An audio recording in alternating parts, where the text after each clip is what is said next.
ఇప్పుడున్న పరిస్థితులు బట్టి ఒక అడుగు తప్పుటట్టు వేయడం జరిగింది.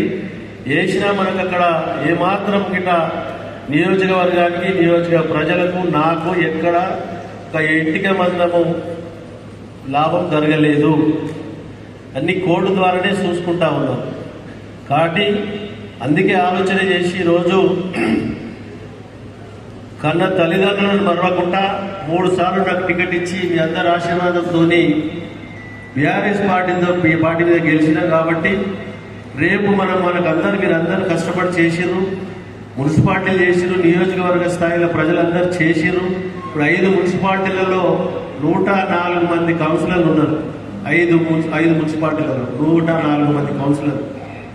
దానికి మనం అందరము ట్రేడ్ యూనియన్ పరంగా ఒక వింగు, ఇక్కడ పెద్ద మనుషుల పరంగా ఒక వింగు, కుల సంఘాల పరంగా ఒక వింగు, అన్ని రకాల కేటగిరీ వేస్లో విభజించి మనము 5 మున్సిపాలిటీలలో కొద్దిగా మనకున్న సత్సంబంధాలు, ఫ్రెండ్షిప్ అనుకో, చుట్టరికం అనుకో, బిజినెస్ అనుకో, ఇంకోటి రకరకాల సంబంధాలు ఉంటాయి.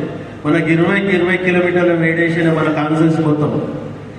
ఇక్కడ తెల్లాపూర్, ఇక్కడ ఉమ్మడిదాలు, ఎక్కడ పోయినా 20 కిలోమీటర్ల దూరంలోనే మనం అందరం కలిసి ఉంటాం, ఒక కుటుంబ సభ్యులాగా. మనం పోతే పక్క ఆయన చెప్తే కొద్దిగా అటు ఇటు బ్యాలెన్స్ ఉంటుంది. ఇంత దూరంకి వెళ్ళి పోయి చెప్పిన